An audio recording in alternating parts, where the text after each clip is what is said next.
Eu vos saúdo com a paz do Senhor Jesus Cristo. Amém. É um motivo de bastante alegria podermos estar mais uma vez na casa do Senhor, para juntos podermos ter o privilégio de louvar o nome do nosso Deus. Já nos alegramos, já sentimos a presença do Senhor, já choramos, já falamos em mistério, mas Deus ainda tem o melhor preparado para nós nesta noite.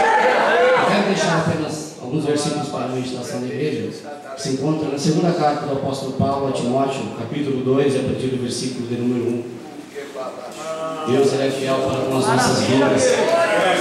E vale a pena, irmãos, vale a pena pagar o preço, vale a pena orar, vale a pena acreditar nos jovens, porque o que Deus tem para fazer na vida dos jovens e o que Deus está fazendo na vida dos jovens é muito bom. Já tivemos o relato de 2 jovens que foram batizados com o Espírito Santo neste dia, nesta manhã, e cremos que Deus vai fazer muito mais na nossa vida. Basta continuarmos dando lugar para o Espírito Santo, acreditando que o jovem é capaz, acreditando que o jovem pode vencer, acreditando que o jovem realmente é um vencedor em Cristo.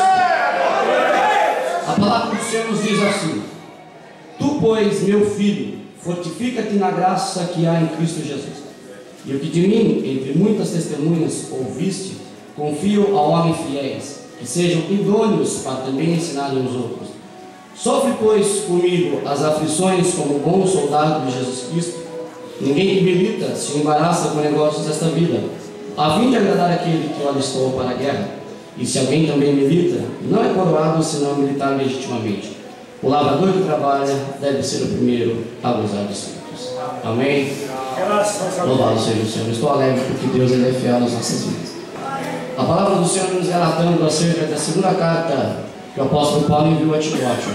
E ao analisarmos a Bíblia Sagrada, nós aprendemos que Timóteo, ele era considerado por Paulo como um filho, porque foi Paulo que cortou o prepúcio dele quando esse passava pelas regiões de Destra e de Listra.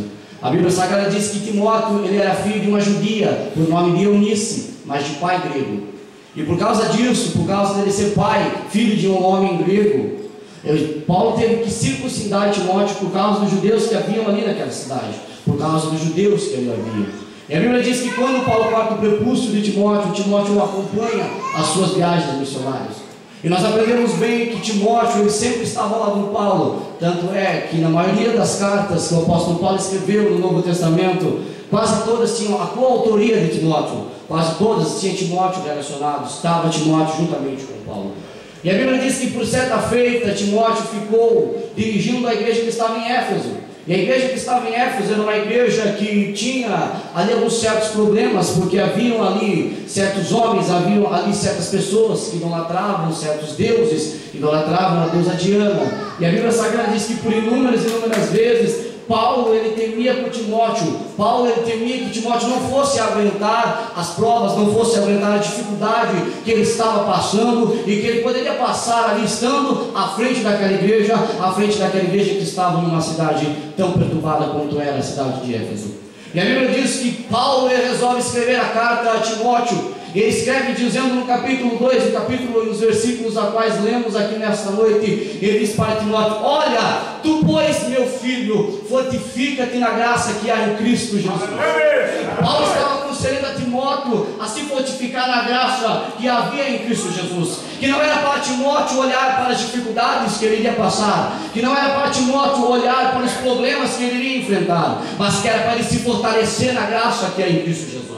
Que era para ele se fortalecer na graça que há em Cristo Jesus. E quem sabe muitas vezes os jovens nos dias de hoje, eles temem muitas coisas, temem a ira do inimigo, temem o prazer da carne, temem aquilo que o inimigo pode lançar à sua frente. Mas eu quero te dizer nesta noite, jovem, fortifica-te na graça que há em Cristo Jesus. Porque a graça de Cristo te faz vencedor. A graça de Cristo, ela faz você vencer as tuas provações. A graça de Cristo faz você vencer as tuas lutas. A graça de Cristo faz você vencer as tuas limitações. A graça de Cristo faz você vencer tudo aquilo a qual o inimigo ia colocar na tua frente. E quando o jovem, quando o homem e quando a mulher está firmado, está fortificado na graça, não há nada que o detenha, e não há nada que tire ele da presença do Senhor. Pode vir Satanás oferecendo laços, pode vir o inimigo oferecendo pratos para você, mas a graça que há em Cristo Jesus, ela te fortalece, e você é vencedor, e você é triunfante, porque Deus assim o faz,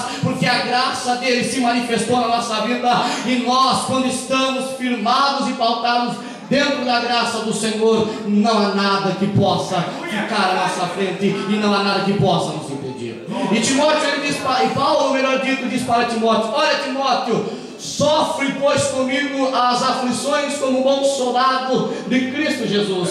Paulo estava convidando para Timóteo a levar uma vida de regalias, a levar uma vida de alegrias, a levar uma vida de uma certa liberdade, de uma certa facilidade.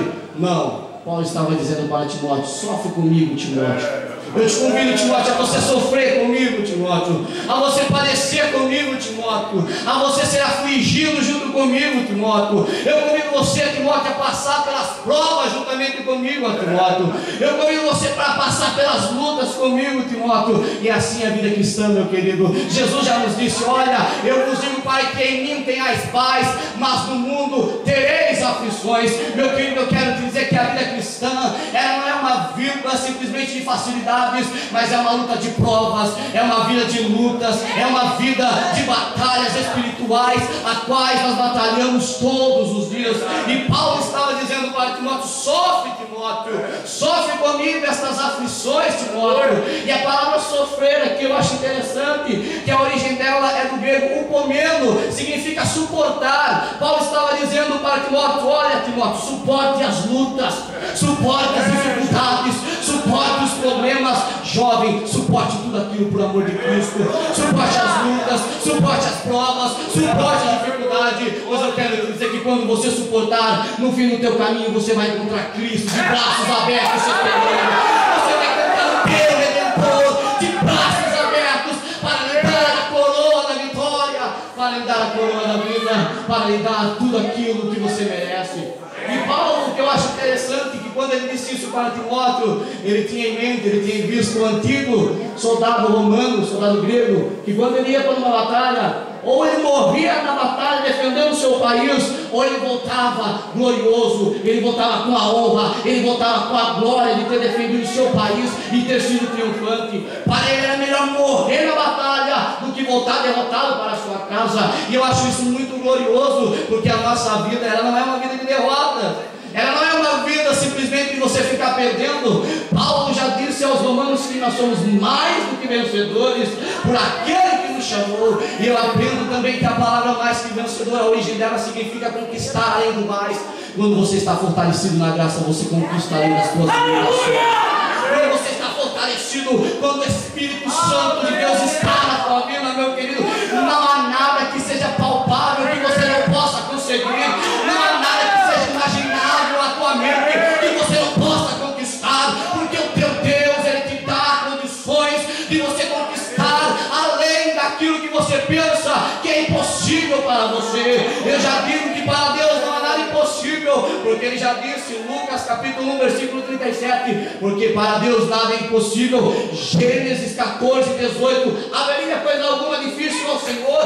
E não há nada difícil. Eu te convido, meu querido, sofra por amor ao Evangelho, sofra por amor a Cristo, porque no fim do caminho Deus vai recompensar a você, Deus vai te dar a sua vitória. E eu me lembro bem agora que quando Tiago disse, capítulo 1 versículo 12, bem-aventurado o varão que for provado, porque quando for provado, ele receberá a coroa da vida, a qual o Senhor tem preparado para os justos, para aqueles que o amam. Eu te digo, suporte, meu querido. Pode ser grande a tua luta, pode ser grande a tua dificuldade, mas suporte.